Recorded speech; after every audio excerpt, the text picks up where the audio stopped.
This is HBR News number 424. Rumble rumbles with the Fascists. Ray Epps charged. Coach Red Pill imprisoned, where we discuss the news of the week and give it the Badger treatment. Hello, everybody, and welcome to Honey Badger Radio. I hope you guys are doing well this week and that you're laughing at all of this absurdity so that you're not consumed by it. My name is Brian Martinez, a producer at HBR, and I'm joined by my lovely co-hosts, Hannah Wallen and Mike, Mike Stevenson? Stephenson? I always get that wrong.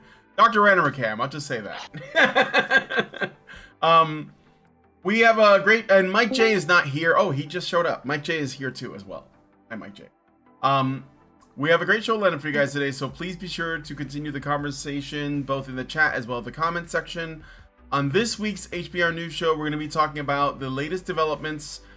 We talked a little bit about Russell Brand's accusations, and now we're looking at some of the, let's say, responses to the allegation, to his responses to the allegations, and how Rumble is stepping up, or at least they last time I looked, they were.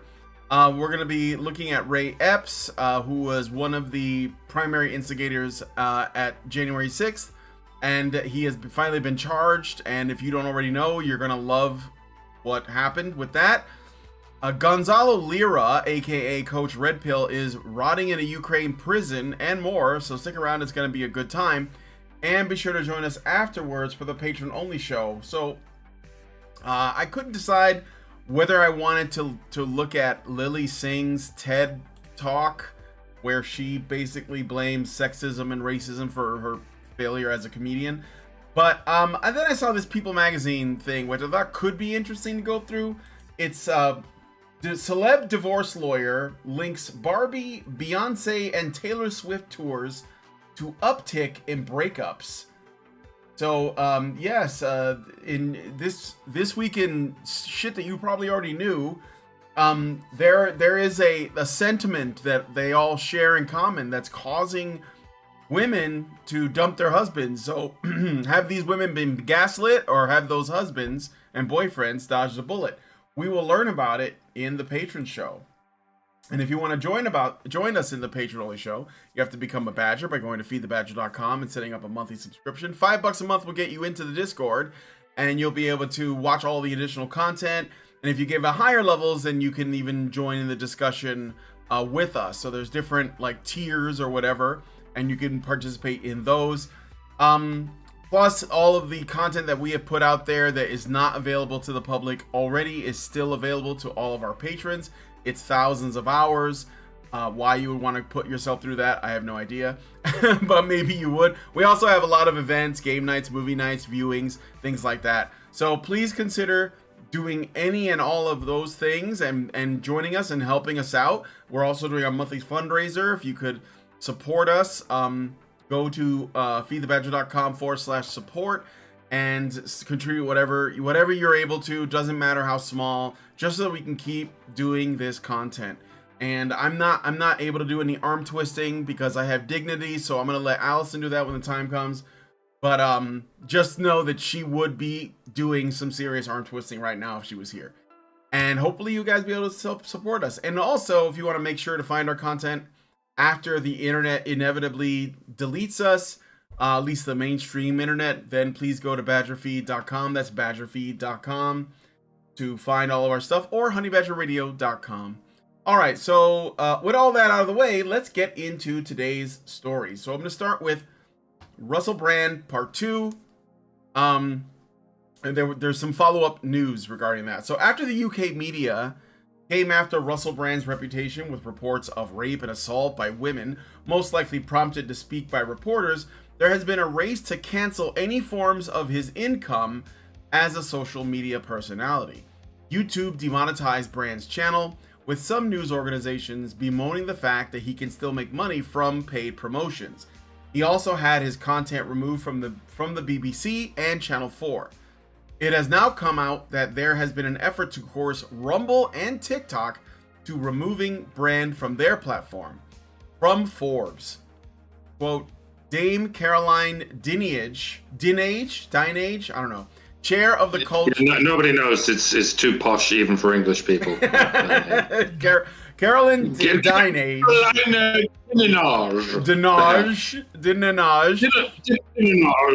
Is that like it's Dumas? Yeah, it's Dumas. Instead of that commercial. Dumbass. Dumas me. Dame Carolyn Dinage, whatever, chair of the Culture, Media, and Sport Committee, something that should not exist, has asked broadcasters, including the BBC and Channel 4, to clarify the internal investigations they have carried out into Brand's activities during his time working there, and has also spread the net to question video platforms TikTok and Rumble. While we recognize... This is completely beyond her office, by the way. This is scandalous. Yeah. No one in the UK should have the political ability to do this. Not even the Queen. King, sorry. Oh, I'll never get used to that. While we recognize that TikTok is not the creator of the content published by Mr. Brand, and his content may be within the community guidelines set out by the platform, we are concerned that he may be able to profit from his content on the platform, Dinenage wrote to TikTok's Director of Government Relations, Europe, Dr. Theo Bertram. We would be grateful if you could confirm whether Mr. Brand is able to monetize his TikTok posts, including his videos relating to the serious accusations against him, and what the platform is doing to ensure that creators are not able to use the platform to undermine the welfare of victims of inappropriate and potentially illegal behavior. Inappropriate and potentially illegal behavior. Victims of inappropriate and potentially illegal behavior. For those of you who haven't noticed the irony, this is what Game Dinenage is exactly engaging in. Yes. Inappropriate and potentially illegal behavior. A similar letter was written to Rumble, where Brand was has a following of 1.4 million subscribers, with the company describing the move as, quote, extremely disturbing, end quote. We regard it as deeply inappropriate and dangerous. Based, yes. Inappropriate and potentially illegal. Yeah, this is Rumble's so response, proud of Rumble. by the way. Rumble's I'm so glad I'm on Rumble. Yeah, Rumble great. is fire right now. Yeah, we regard it as deeply inappropriate and dangerous that the UK Parliament would attempt to control who is allowed to speak on our platform or to earn a living from doing so, it says in a statement on X, formerly Twitter. Singling out an individual and demanding his ban is even more disturbing given the absence of any connection between the allegations and his content on Rumble, end quote.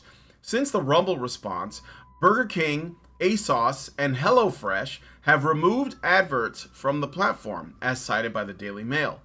Burger King said it had paused advertising with the platform. We're just putting a pause. Just a pause. Remember that? While investigations continue, while ASOS said it had manually removed its ads from Rumble. One of Brand's podcasts, called Stay Free with Russell Brand, can be accessed on a variety of platforms, including Spotify, Apple Podcasts, and Amazon Music, presumably next on the chopping block. Yeah, I hope Russell Bland, I almost said Bland, didn't I? I hope Russell Brand and all his commie followers are all paying close attention to what's going on right now, because after all, the only thing the government is attempting is, taking away someone's right to capitalize. And yes, that is a verb, not just an ism. It means to make money, to apply your skills in the accumulation of, goods, resources, property, if you will. And in case it still hadn't occurred to you what life looks like when this simple verb is denied to you, that's right, it means poverty, it means starvation, it means death. For everyone. Even rich white men, yes! Especially non-rich white men, but yes, even rich white men who are famous and beloved by legions of spoiled, horny teenage girls. Even them, they can take anyone down. Even if they've already fled to the sewers of the internet with the rest of us mutants and our rat burgers. They will follow you to the ends of the earth and they will eat you alive. And that's what it looks like in practice when you abolish what you call capitalism. That's the verb you wish to abolish, my dear comrades. This is what actually happens when you attempt to transition into a moneyless communist utopia. They take away the signifier, and hey presto, they've already taken away the signified. And you're there going, well, it's only money. No, it literally is not only money. The purpose of money is literally to represent something else. That's what a symbol is. So a tenner is not just a tenner. It's a tenner's worth of cheeseburgers. It's a tenner's worth of blowjobs. It's a tenner's worth of home in which to shelter your family. It can be anything you want it to be, anything you can put your mind to, anything to which you can put your mind, I should say. If and only if you are allowed to capitalize on your aforementioned mind. Even if you ever do reach that moneyless utopia with a purely resource-based economy that runs on cheeseburgers and blowjobs, well, in such a world, there won't be all that many poets and playwrights or musicians or comedians. There will be very few people paid for nothing more than voicing their political takes, certainly not on a broad scale and an esoteric subject. So there won't be any more Russell Brands or any more Honey Badger Radio, because it's something of a logistical nightmare for people all over the world to post cheeseburgers, actual cheeseburgers, to a central location, which then redistributes those cheeseburgers to various affiliates who are also scattered across the world, because they'd have all gone a little bit rotten by then, and none of this is even to mention how the blowjobs would even work. In short, I mean, diversity itself, and by that I mean even diversity of thought, necessarily in this way depends on the opportunity to capitalize. And that's what I'm going to call it, the opportunity to capitalize. I don't need to call it an ism, because it's not an ideology, it's an action. And it is expressible as an action. And really is what communism comes down to. They wish to abolish the opportunity to capitalize. Not just the right, by the way, that right is a controversial word, and I don't even need to use it here, because what they want to abolish is the opportunity itself, to even be able to capitalize on your skills, your abilities, your, dare I say, talents. And when I say they, I mean, I'm talking to a great deal of Russell Brand's audience. That's the weirdest thing of all. The commies who followed him into these sewers of ours. I'm just hoping this is a wake-up call, just like I hoped Brand himself would wake up to the evils of feminism that got him into this predicament. But yeah, no, it's probably all in vain. Once someone's fallen that deep into the sunken cost, you're probably not going to save them. So yeah, don't even try. Trying to save people is what got us into this mess. So just make your case in favor of the opportunity to capitalize, and then sit back and watch the commies drowning in what they've created. One way or another, it'll be fun, sort of. Yeah. I want to give Hannah. Yeah, go ahead, Hannah. Yeah, I was gonna say the one of the first things I would point out is Rumble is not a British company, right? Twitter's not a British company, and TikTok is not a British company. BitChute is, funnily enough. BitChute is, but Britain doesn't have any say in how those companies operate.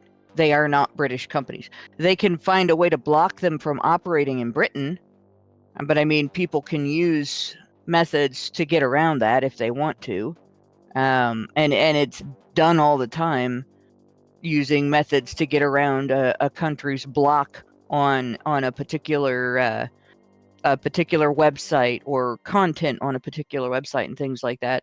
So it's really it's really dumb for them to treat this as if they have some sort of leverage against these countries or these companies. And it's actually quite disturbing to see a foreign country threatening or attempting to control an American country or company, especially in terms of a violation of civil rights that are protected under the American Constitution. This company is beholden to American law, not British law, and to American standards, not British standards. That's the first thing. Second thing is it's in violation of due process. Like this, he's not been convicted of anything. He's not even arrested, right? Nobody's arrested this man. He's not on trial for anything. Oh, no criminal charges, nothing. Just an right. expose. There's a slander campaign, and from what I've understood here, because I've had people trying to persuade me on the X platform, right, that this is definitely a cut and dried case, and he's definitely guilty, and blah blah blah. The persuasion that I've been offered has been, one, competitor gossip, right?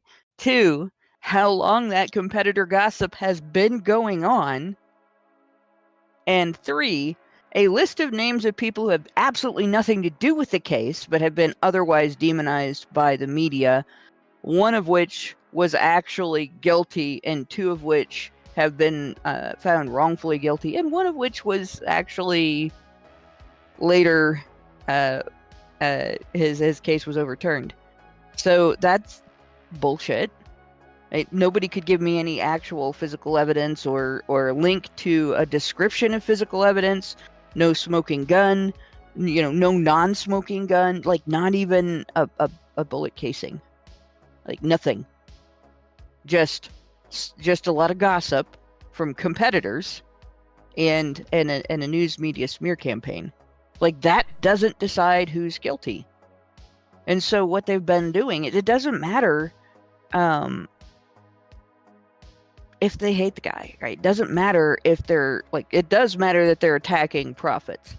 But even if it was okay to do that, even if it was acceptable to say, well, this person has committed this crime, he is no longer human and no longer allowed to rehabilitate himself or do anything in his life after that except starve to death from a lack of income, right? They haven't proved that he's deserving of that, even if somebody can deserve that. So you have two prongs here. They've attacked somebody who there's no proof that he deserves to be attacked, and they've attacked him with a method that is egregious and a human rights violation. That should scare the crap out of it. And they're going after an actor, not a president, not a congressman, not a celebrity, politician, basically. Right? Not a journalist. Right? Not somebody who is who has been influential for a long time. Just a guy who says stuff on the internet, and some people have been listening to him. That's it. Well, this has been done before, and it's also worth pointing out that the thing that they're using to get him is allegations of sexual assault. It's like they've been, but this is not a new thing. I don't know what the first one is, but I remember they either make these allegations appear from somewhere to destroy someone. They did it against Brett Kavanaugh. They did it on Donald Trump. They did it on countless others. I mean, even I think they did it to Bill Cosby, because again, it's the timing. Yeah. Bill Cosby was speaking out. He wanted to, make some change in the black population. He had criticisms. He was going to make a whole new show. He was going to basically go back to his Cosby Show days and try to do something constructive. All of a sudden, allegations from 30 years prior come out. They started coming out after the infamous pound cake speech, where he Yeah. talked about, not shoplifting. Yeah, exactly. Right? And what happened right after that? Yeah. The riots and the shoplifting raids that have become so famous now. And this isn't just, it's not just the allegations of how you get your foot in the door if you can't get anything else. They did this to Alex Jones. They did this to Stefan Molyneux. They did this to so many countless people that were on YouTube, making a massive difference. And, you know, for some like us, maybe we just get throttled, or, you know, our content just doesn't get into the algorithm or whatever. But a lot of people just get outright slammed. Mike Lindell, you know, the MyPillow guy, absolutely slammed. Some people just get arrested, like Rudy Giuliani, right? This is not irrelevant. This is all related. These are not separate things. They're all connected, you know?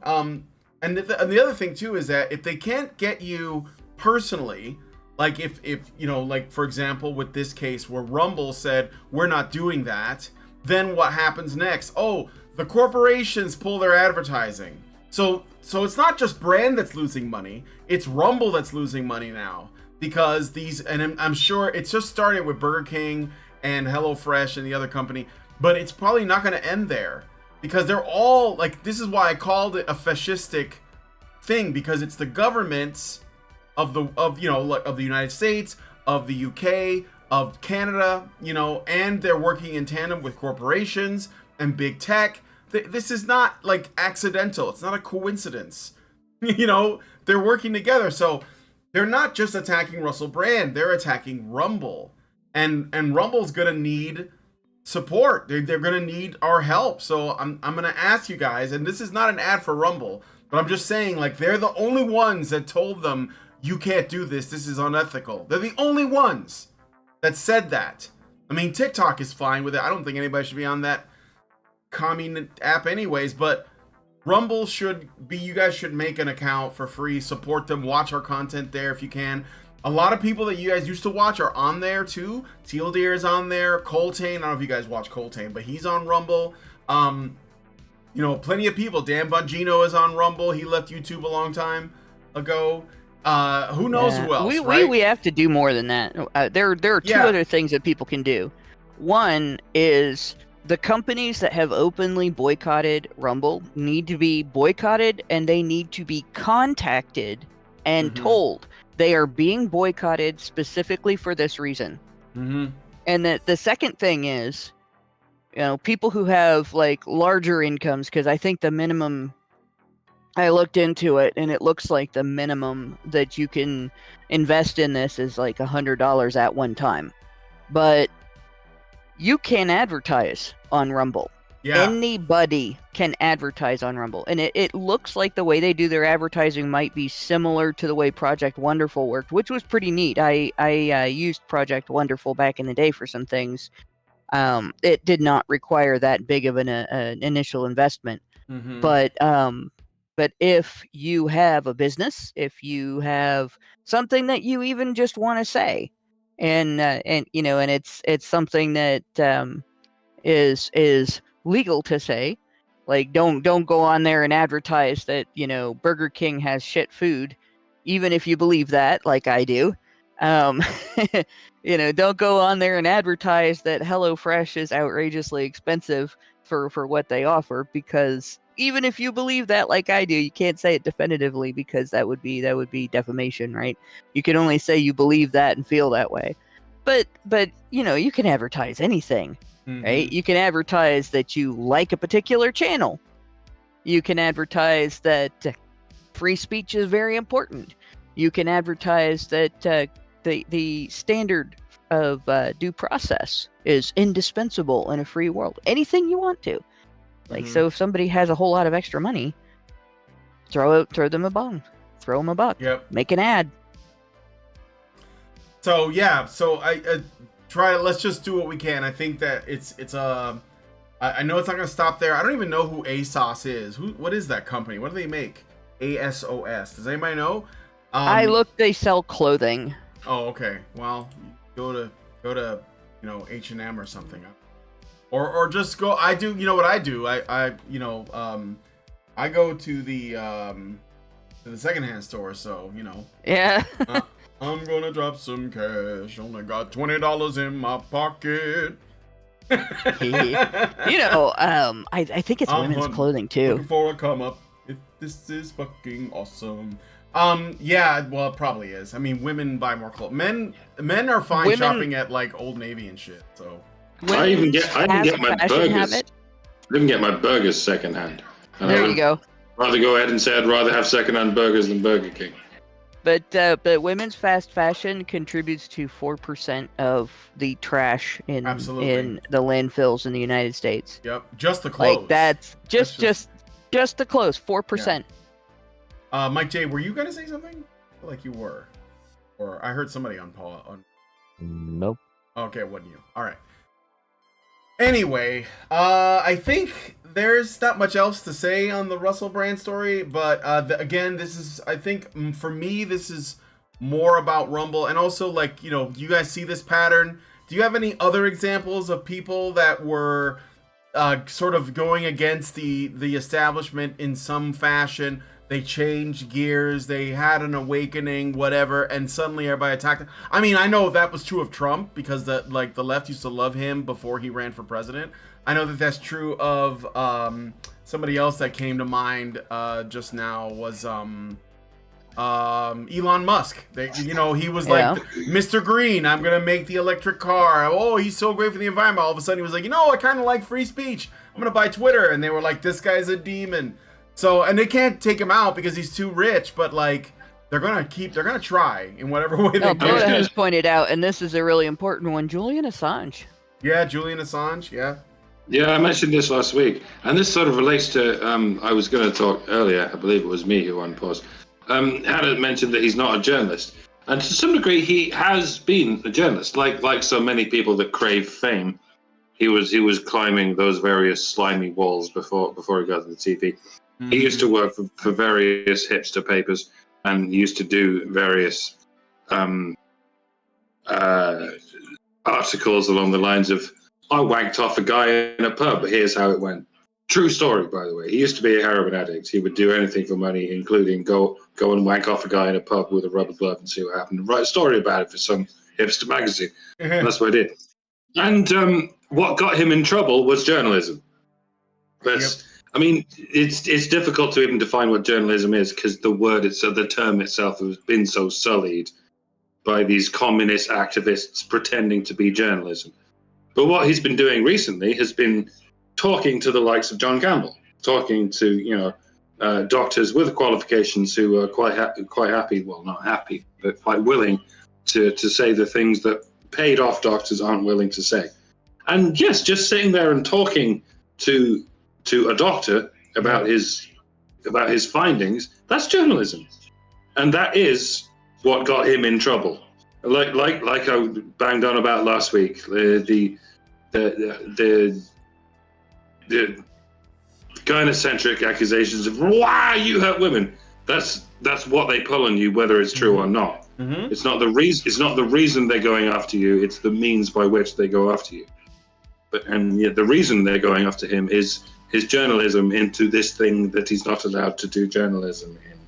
Yeah. But the means by which they're destroying him is why I think of the women's. We've been over this a million times on this channel. Yeah. You all know how. There's a lot of, like, say, if somebody can, like, just in the comments after this, just give us like a list on the top of your head of all the people that have been canceled because they, thought wrong or went against the mainstream in some way and they suffered for it.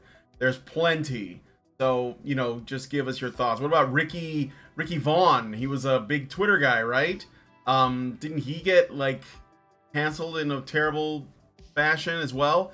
So I don't know. Let us know in the comments. We're gonna move on to the next story. Speaking of people getting canceled, I guess Ray Epps finally has to pay the piper. Mike J, if you could give us the skinny on that. Yeah, I wouldn't be so hopeful of that, Brian. But former Marine and documented agitator at the January 6th protest and suspected federal agent plant, Ray Epps has finally been charged.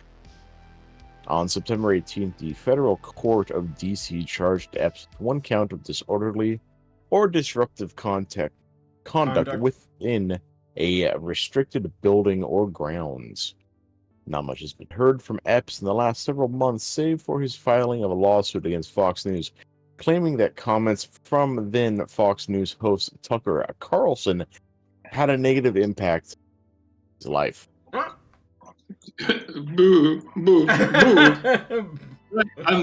Several weeks ago, when it became apparent that over 1,000 people have, 1,000 Trump supporters have been detained without trial because of January the 6th, I put a question out to those who are drooling for the blood of these infidels.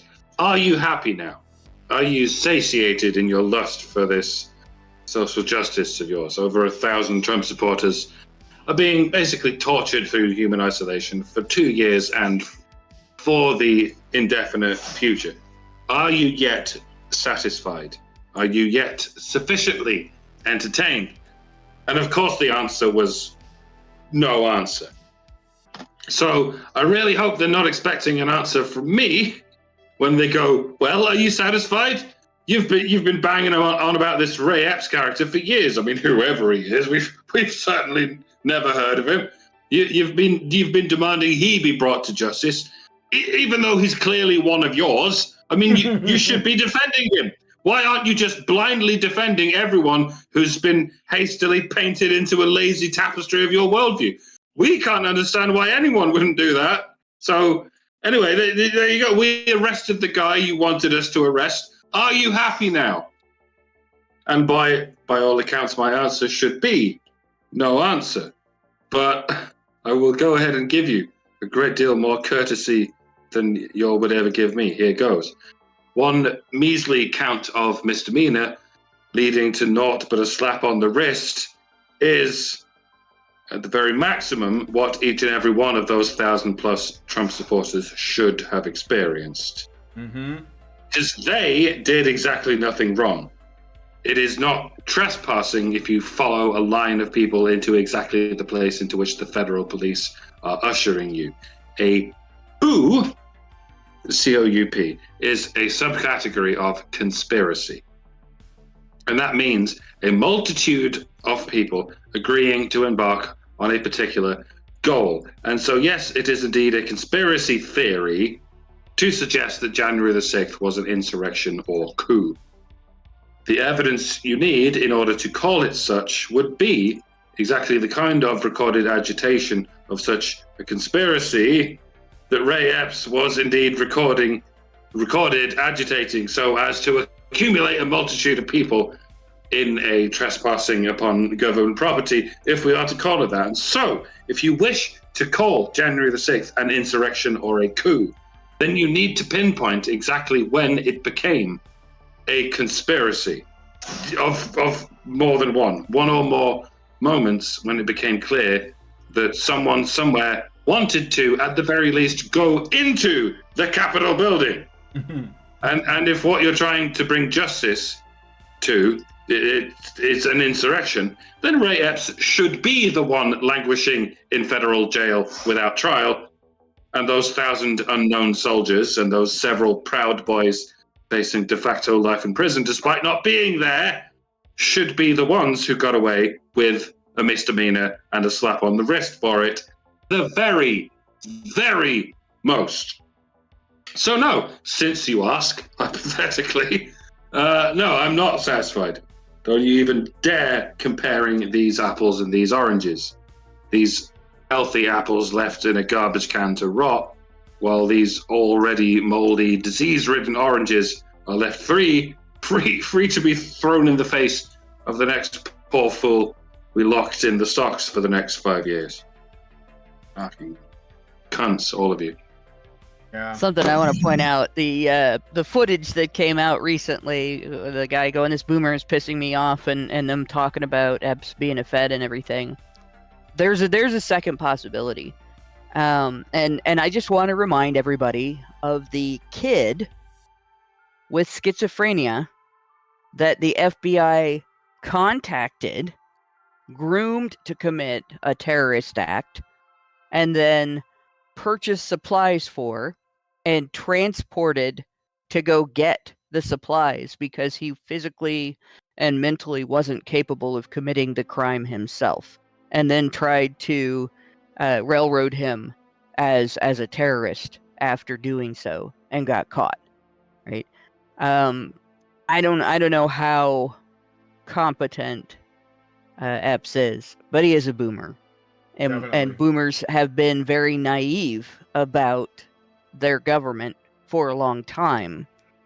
And so it's very possible that the reason that he keeps claiming not to be a Fed was because he was a victim of something like that.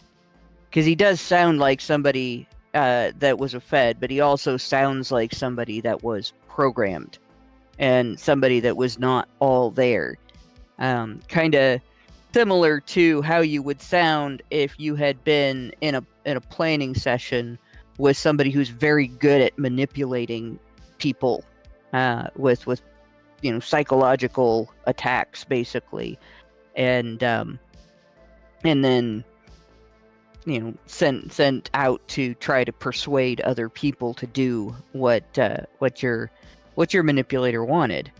And they might try to ignore him if they did that, because in the past they have gotten caught. So watch for what comes out evidence-wise in his case, what his defense is, and who he was in communications with, and whether or not the people he was in communications with are redacted, that we're not allowed to know who he was talking to and things like that. Because that is another possibility. Did they manipulate an old man who was past his prime or had other issues into doing something that he wouldn't have done on his own? Was he a Fed, or is he just some crazy guy that really thought this was a good idea on his own with no influence from outside? If those things are true, why is he getting the absolute lightest charge possible, despite the fact that he was there literally telling the crowd to go into the Capitol? And Enrique Tarrio, who was nowhere near that place, gets 20 years? And then probably on top of that, in the hopes that he won't defend against it. The QAnon you know shaman, what I mean? Yeah, and the QAnon shaman got a couple of years too, and he was let in. They walked him into the building, and he was just, they took some pictures. He thanked, he said a prayer or something, and they left. And he got 2+ years? I mean, I get you're right. I said, it's possible, but if they did something like that and they didn't charge him, the reason that they wouldn't charge him or would minimize his charges would be to prevent him from raising a defense, or to make it more attractive for him to not raise a defense. Because you remember, everybody that has raised a defense, their charges have become worse, right? They've been enhanced. They've punished them for exercising their constitutional right to due process. Every single defendant in this situation. So if they throw just, disorderly conduct or disruptive conduct within a restrictive building or grounds at him, they can turn around and then tell him, well, we'll enhance the charges if you defend yourself. And if there's information they don't want to come out, that would come out during his defense. Do you think they did that to that little old lady with the American flag that got quite possibly 11 months or something? Quite possibly. I would imagine, because didn't she defend herself? I don't know. Didn't she defend against her charges? I don't know. I think she did. Maybe. I think she did, and I think that's where the enhancements came from, because that's what's happened to everybody else. That's why they're getting all those long punishments and all those egregious punishments, some of which have actually been challenged and overturned in federal court now, by the way. They've said they can't combine long prison sentence with probation ordered before the sentence even starts. But a lot of them that they've raised a defense in court, and because they raised a defense in court, the prosecution enhanced the charges, meaning they added things that they weren't originally charged with, or they added details that they didn't say. It's like, basically, when they enhance a charge, if you rob a convenience store and for an amount of money, and you get the money and you get out of the store and you get caught and arrested, and they just charge you with robbery, but then when you go to court, to defend, they point out, well, he had a gun, so it's armed robbery. We're gonna, make it armed robbery, and then they say, well, you got, $500, and that makes it a higher crime, or they say that you hit the cashier with the gun, which actually happened in a robbery at the store where I worked. A guy came around the corner and smacked the cashier in the head with a gun, which is a lot better than getting shot, but it's still terrifying. And they decide that's a crime, or they add enhancements, they add details, they add little, this is part of your crime, that's part of your crime, we want this many years, you're incredibly dangerous, oh, we decided that you're a habitual criminal, and suddenly, instead of looking at so many months or a short number of years, you're looking at a long number of years, and then they say, well, but if you plead to these lower charges that we're going to do, then, we'll just go with those. And they do that all the time in regular court. We're seeing it happen with these in a more extreme manner. And they're asking the court to set fines against these people in the amount that they've raised for their defense. It's been very dishonest and very not American, right? Very Soviet, early Soviet show trial esque, right? So like I said, I know it all signs point to Epps being a Fed, that they're slapping on the wrist in order to avoid any further criticism. Oh, well, he was charged, therefore he must not be a Fed. Well, that doesn't necessarily mean anything, right?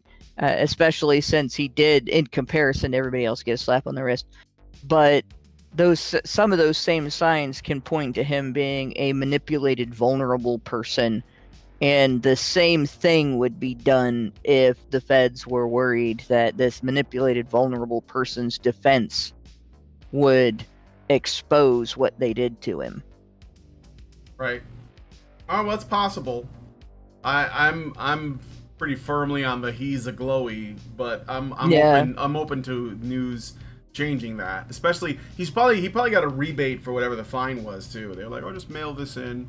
But we'll move on to the next story. Let us know what you guys think about this in the comments. And yeah, just give us your thoughts on that.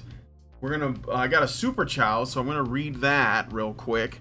And then we'll get into the next story. So, this is Richard Bier. So Richard Bier gives us $5. And his name is John C.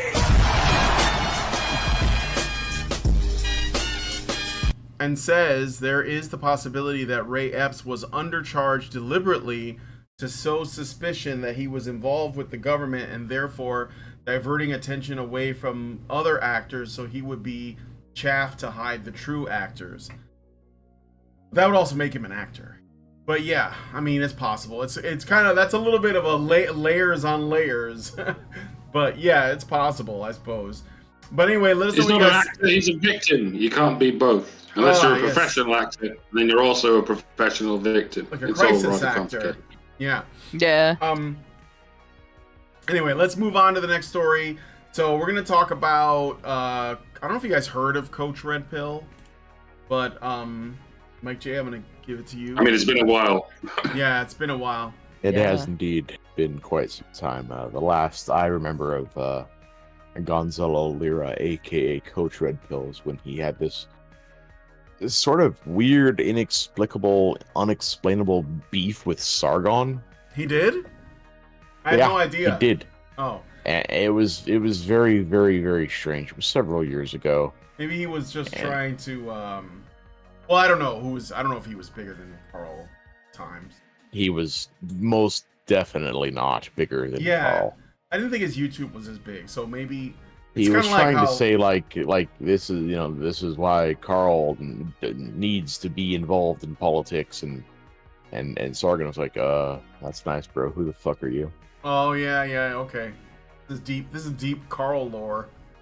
This is back like when he was the Coach Red Pill persona. This was like the skeptic community.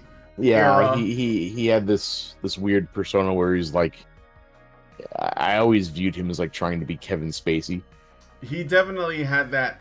Is it when he made those videos in front of those colored, like they had like multiple cameras and they were like he had like 4 or 5 camera angles and right. And he was always like in mid cameras, mid video, like, you know, lighting up a cigarette or pouring a glass of scotch. Or... right. It was all. Very overproduced. Speaking of that, do you guys? I just had this thought. Do you remember this guy? I can't remember the name of his channel, but I know one of you guys knows. He used to drink like, you know, like something on the rocks, and he was bald, and there was like a skull in the room, and he had like a Davis cigar. Arini. Yes, Davis Arini. Yes, Davis Arini. Yeah. What is it with you guys and skulls? Oh man, I remember that guy. Okay, I'm sorry. Go ahead. It's like there's been an Andrew Tate for not just every generation, but every year. There's been every 5 minutes. The internet age is about like 2 years, so we're in the 4th age, I think. Or something. Arini was the guy who was they were going to do the documentary that never happened. Video yeah. I still remember my favorite line from that was he knows all the keyboard shortcuts. Did she imagine making these videos? He knows all the Or keyboard. perhaps it was some bad burritos. Jeez. The documentary did happen. It just a lot of people weren't satisfied with anything. Davis Arini knows all the keyboard shortcuts. Yeah. I know that. He didn't finish the documentary. No. So now that some of you may be given a primer on who Gonzalo Lira was to many of us several years ago, Gonzalo Lira, who many of you may know as his former YouTube name, Coach Red Pill, is currently being held by the Ukrainian military, and his whereabouts remain unknown. Unknown to many, Lira's ex-wife was Ukrainian, and he holds dual citizenship in both the U.S. and in Chile. Lira was living in Ukraine in Kharkiv at the time of the Russian invasion. Lira stayed in Ukraine and began blogging as a citizen journalist. Last May, he was arrested by the Ukrainian forces on suspicion of, quote, producing pro-Russian propaganda as part of his YouTube channel. Lira would go silent for 2 months before resurfacing in a series of videos where he discussed how he was out on bail and attempting to cross the border into Hungary. He details his time in a Ukrainian prison and alleges that the guards outsourced other prisoners to torture him and other inmates. He also mentions how the Chilean government did more to protect him than the US government did. Lira was recaptured by Ukrainian forces somewhere near the Hungarian border. He is currently being charged with, quote, having a criminal intent aimed at the manufacture, distribution materials containing justification, recognition as legitimate, denial of the armed aggression of the Russian Federation against Ukraine, which began in 2014, as well as justification, recognition as legitimate of the temporary occupation of part of Ukraine territory, end quote. When asked for comment concerning the situation, a spokesperson for the U.S. State Department said the following, quote, we are aware of the detention of Mr. Lira in Ukraine. We take our role in assisting U.S. citizens abroad seriously and are providing all appropriate assistance. We are monitoring the situation, but have no further comment at this time. We reiterate our message that U.S. citizens should not travel to Ukraine due to the active armed conflict, end quote. They're gonna do jack and shit, right? They're certainly not going to trade an international arms deal dealer for him or anything like that. Like he didn't smoke pot. He challenged He had an opinion. he had an opinion, but he challenged the narrative on a war that the U.S. is using to milk the American public, justify a lot of profiteering by major companies that contribute to U.S. politicians, and increase U.S. power over the American people, interference in everyday lives and so on. So he's toast. They're going to do nothing for him.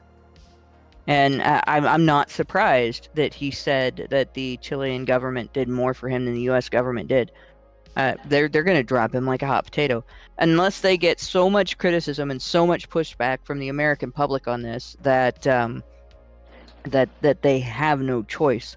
And I don't think that's going to happen either, because there's a lot of the American public that's snowed in terms of this military action that we're totally not involved in, by standing next to the little kid attacking back, at the bully and handing him rocks and going, here, throw this next. Yeah, that's totally not involvement, guys. And we're totally not spending billions of your tax dollars on that and then telling you that we can't afford to deal with American problems that are taking place in the United States. Like our government that is long-term imprisoning people for stepping inside the Capitol with permission and saying prayers is not going to rescue this guy. Mhm. He should give up on any help from the United States and focus all of his effort on getting assistance from the Chilean government. And just never come back here. Or he can come out as trans and join the WNBA. They'll probably trade another weapons dealer for him. There you go. Anyway, Isn't this what they did to Japanese Americans when America was at war with Japan? Internment camps? So Yep. in this case, it would make sense that they would do that with Russian Americans, but it's what they're doing with Americans who have some connection with Ukraine. Well, which is the side that's supposed to be fighting. He's originally from Chile. He's in Ukraine. He was originally from Chile, but he went to the Ukraine. Yeah, all kinds of people who have had things to say about the Russia-Ukraine conflict, but it's the idea that he's ever been associated with the Ukraine, I think, that puts him in the crosshairs. Not that he's ever been associated with Russia. He's been accused of saying pro-Russia things, but as we know, that could just mean saying things along the lines of, maybe we should stop killing people at the Ukraine-Russia border. That's maybe we should have peace. No, that's what counts as pro-Putin propaganda. But it doesn't have to be from a Russian American or an American who has ties with Russia. It can happen because of an American who has ties with Ukraine, which just goes to show you, like don't even buddy on the side of the side the Democrats want you to side with. Like, the closer you get to the interests of the Democrat Party, the closer you get to having your life quote unquote cancelled, which means all the things we went through in the first story. Don't become an enemy of the Democrat Party, and don't become a friend of the Democrat Party. Don't even become a peripheral associate of the Democrat Party, because you dead. I mean, that's how you get Hillary Clinton, after all. It's the friends of the Democrat Party will die before the enemies of the Democrat Party. I know that sounds counterintuitive, but that's what evil people do. They eat everything in proximity to them. I will eat your ass. Well, see, that at least sounds fun. What? Oh. So that at least sounds fun. But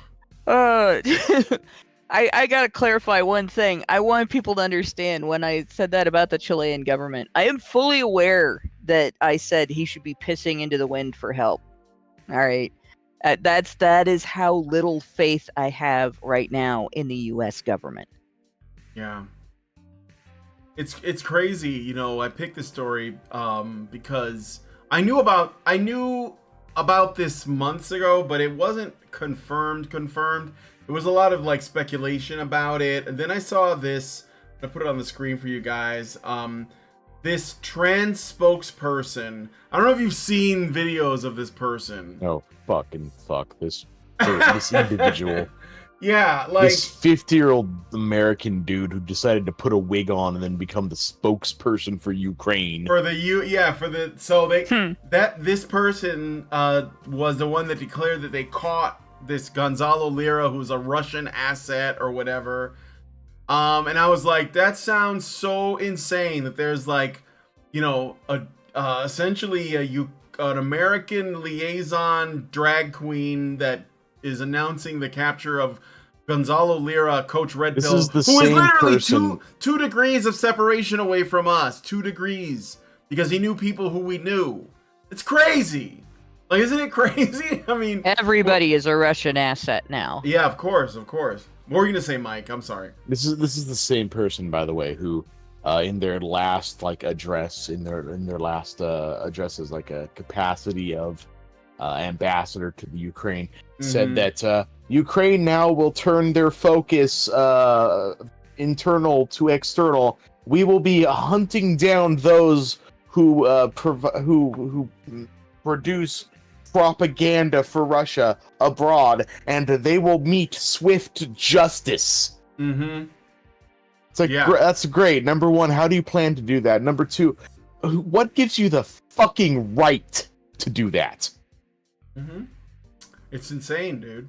And even Ukraine was like, you know, we don't want you in this position anymore. Maybe to take a step back. And they did they did the right thing. They did the rational thing.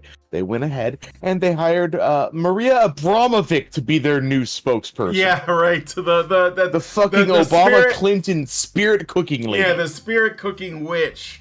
So let's we I don't know if is that a level up? Is that an upgrade on your like companion? So we're gonna get rid of the transgender spokesperson, and we're gonna get like the spirit cooking witch. It's to replace him.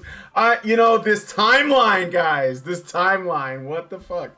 So they're just laughing at us at this point. I mean, who's laughing? Who is? The demons? The demons in cathedral. hell? Yeah, the cathedral. You think they're still in hell? That's cute. Well, I don't know. But they're all in Washington. This person, by the way, is named Sarah Ashton Cirillo. We probably haven't seen the last of them.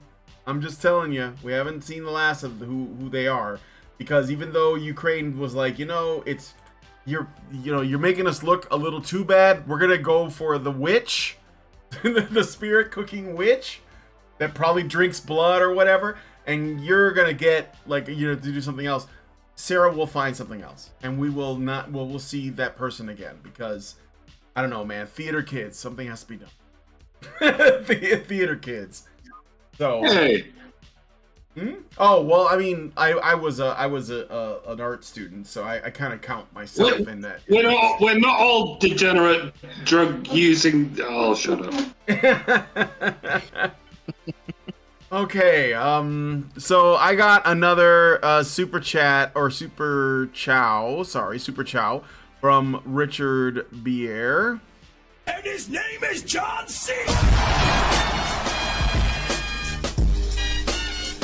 And he gives us $5 and says, Hannah, don't you know how many meetings are and have been held to discuss just how to properly write the strongly worded letter on his behalf? And if the situation changes in his captivity, then they have to start the entire process all over again from square one. They should definitely put like a wax seal, like somebody get a signet ring in Chile and put a wax seal on it, and maybe send it via carrier pigeon or whatever their travel options are. But thank you for that, Richard. And I'm only going to assume that if you put He's John Cena as your name, I'm going to play that. You want me to play that sound. So, okay.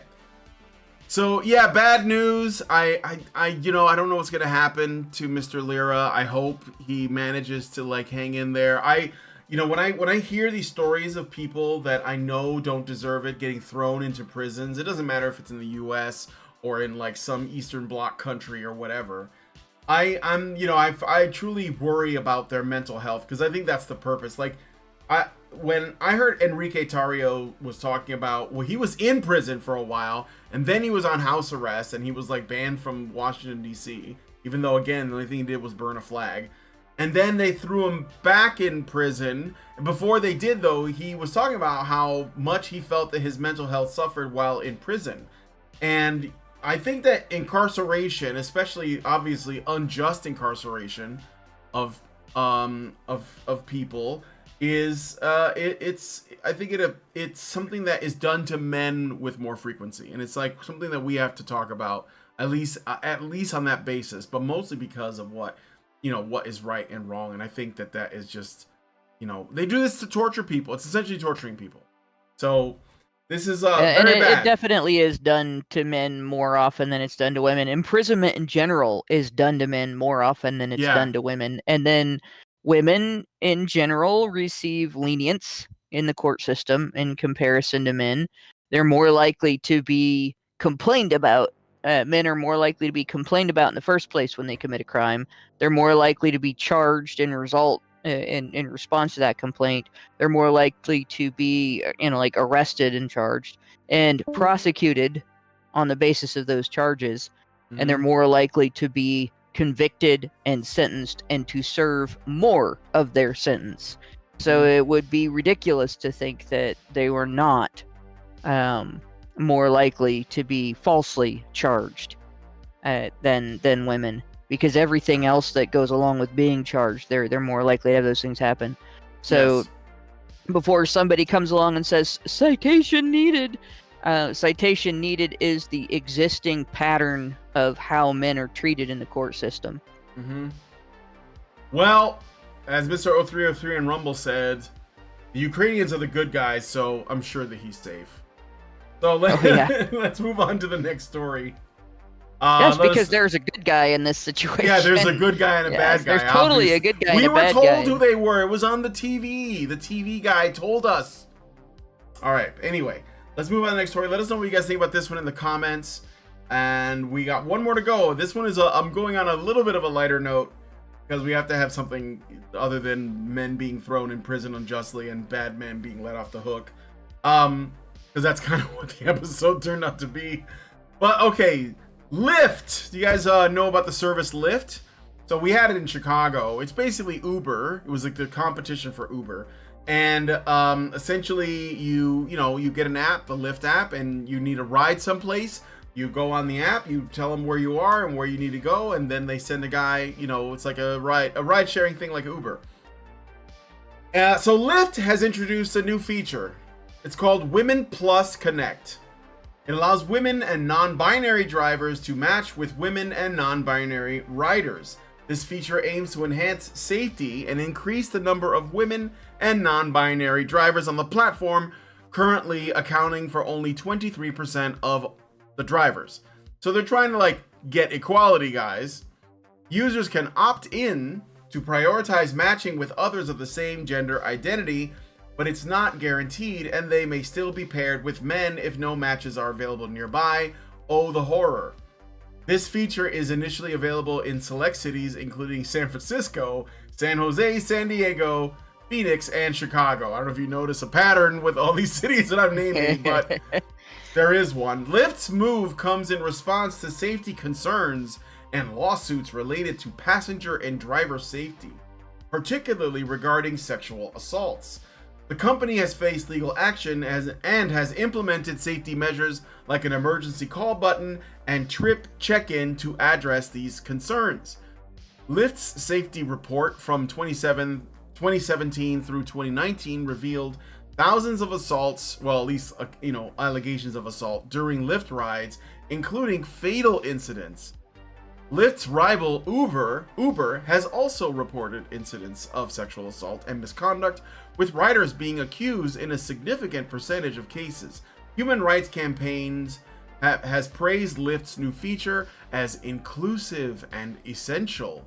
That means that when we lock down next year, they'll still be able to run because they've been called essential, particularly for transgender and non-binary individuals, amid broader discussions of inclusivity in the corporate world.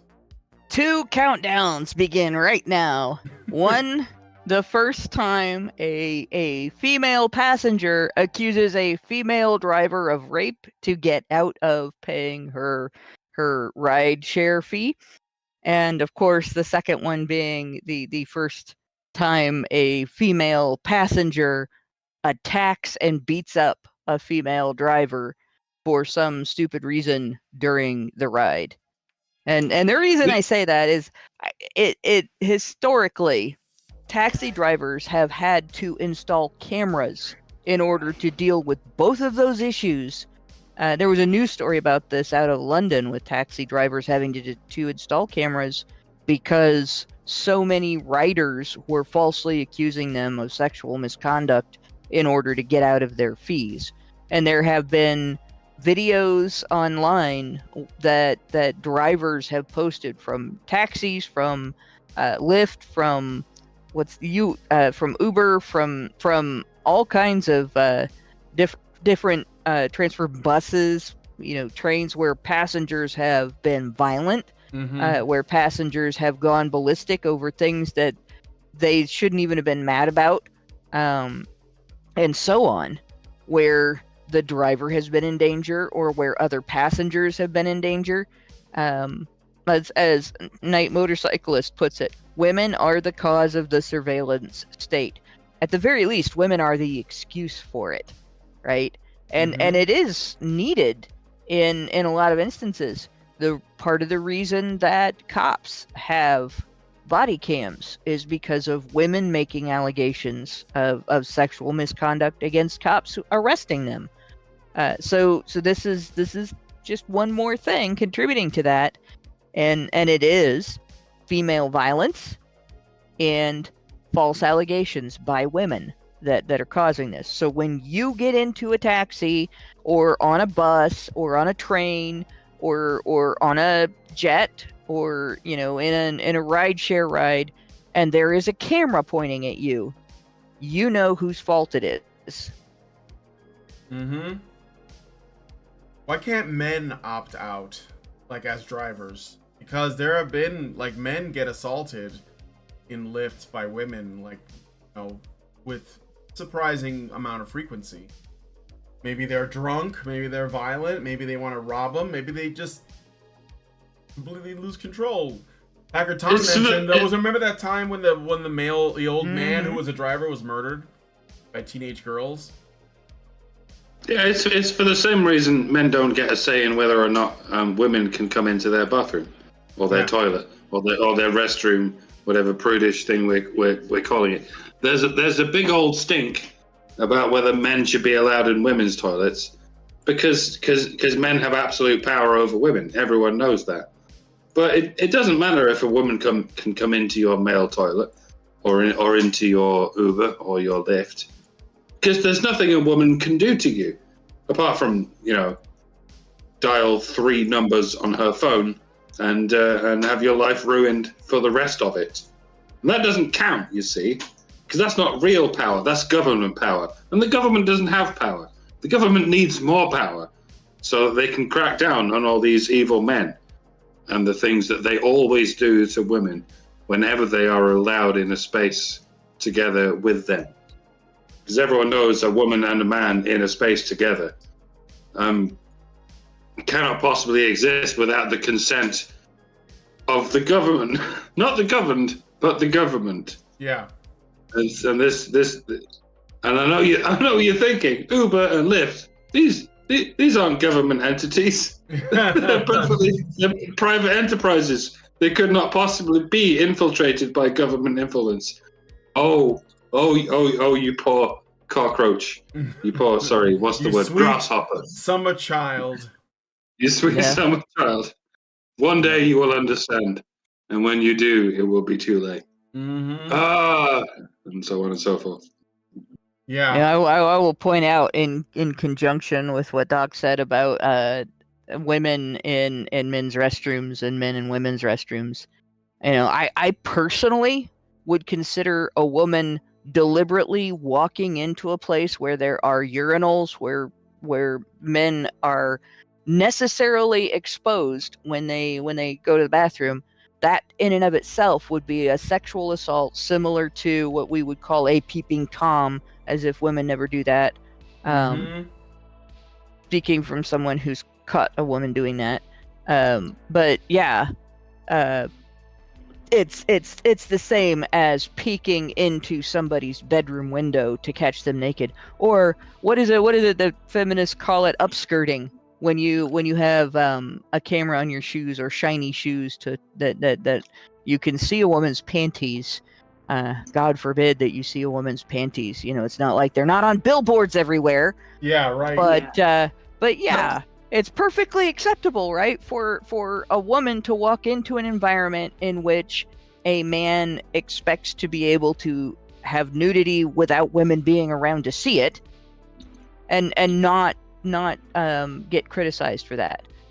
But the moment a man walks into a place where there are stalls and nobody is naked in a common area that's exposed to everybody, that's a big deal. So, hey, hi guys, it's Lauren. Hi, Lauren. Hey. So I wanted to bring something up. So this brings something up very interesting. When public indecency, if men urinate out in public, they can get arrested for that.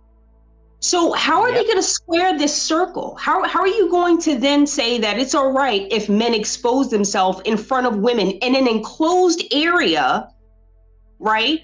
Not like out on a public street, like maybe pissing by a tree where you probably didn't even see anything really, you know? But it's just okay. Just, you know, it makes no sense what they're arguing for, but I would love to see how this plays out in the legal system. Mm-hmm. If it ever gets to that. And I'm sure it probably will, because we know how litigious women are. Oh, yeah. Oh, yeah. They'll use every system, every method of force possible. I was just going to also add, so this Women Connect thing is something that Lyft is putting out. It's their feature.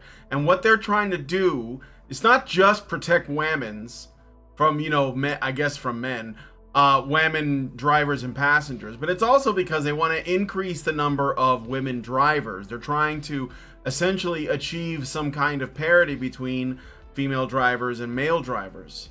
And they're using this as a method to incentivize that. So I want to mention, do you guys think this is equality of opportunity or equality of outcome at work? Because when people on the internet discuss equality, most of the time, the paradigm is that it is either equality of opportunity or equality of outcome. And the people that claim to oppose the wokies will say, well, I'm okay with equality of opportunity, just not equality of outcome. Even Jordan Peterson has said this.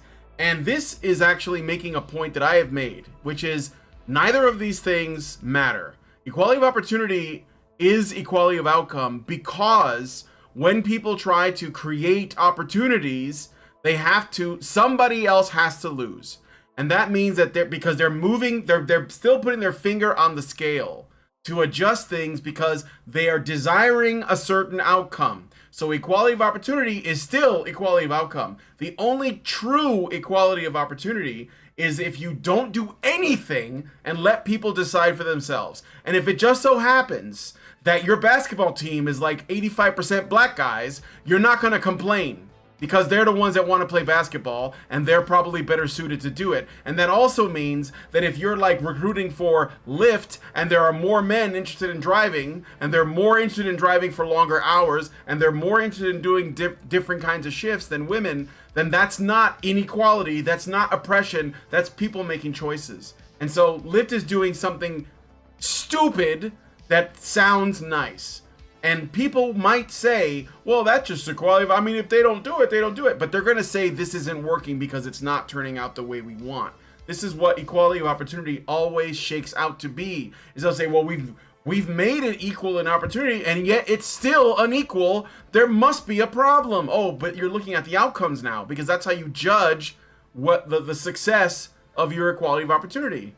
So it doesn't work. And I'm just making that point because this is something that feminists agitate for all the time, is equality. And if you press them on it, obviously they prefer equality of outcome or equity, as some people call it, but they will back down, retreat to the mott, as it were, and they'll say, no, I just want equality of opportunity. But they're not actually about that, because if equality of opportunity does not give them the outcomes they want, then they will say equality of opportunity is not working. And that's how you get the situation we're in now. Well, it's partly because people don't understand what equality of opportunity means, right? Equality of opportunity is not affirmative action. That's not equality of opportunity. That's equality of outcome. That's equality of opportunity is when the law says you can't discriminate against someone on the basis of their race and stops there.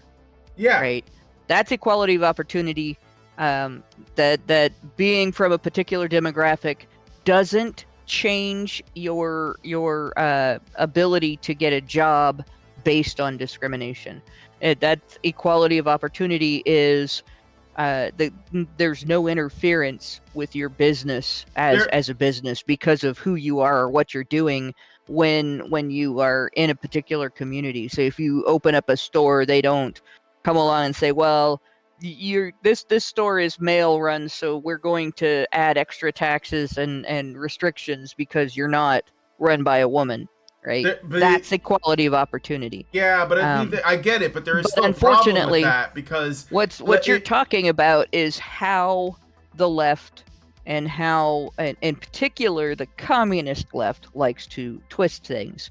Like when they say crony corporatism, which exploits government power to take control over the area of business that they're in order to create their own cartel monopoly, which is something that's been historically done in the United States in the name of capitalism. When they call that capitalism, they're lying. Yeah. Right. That is a lie. And it's not a free market if you are using government power to control the market.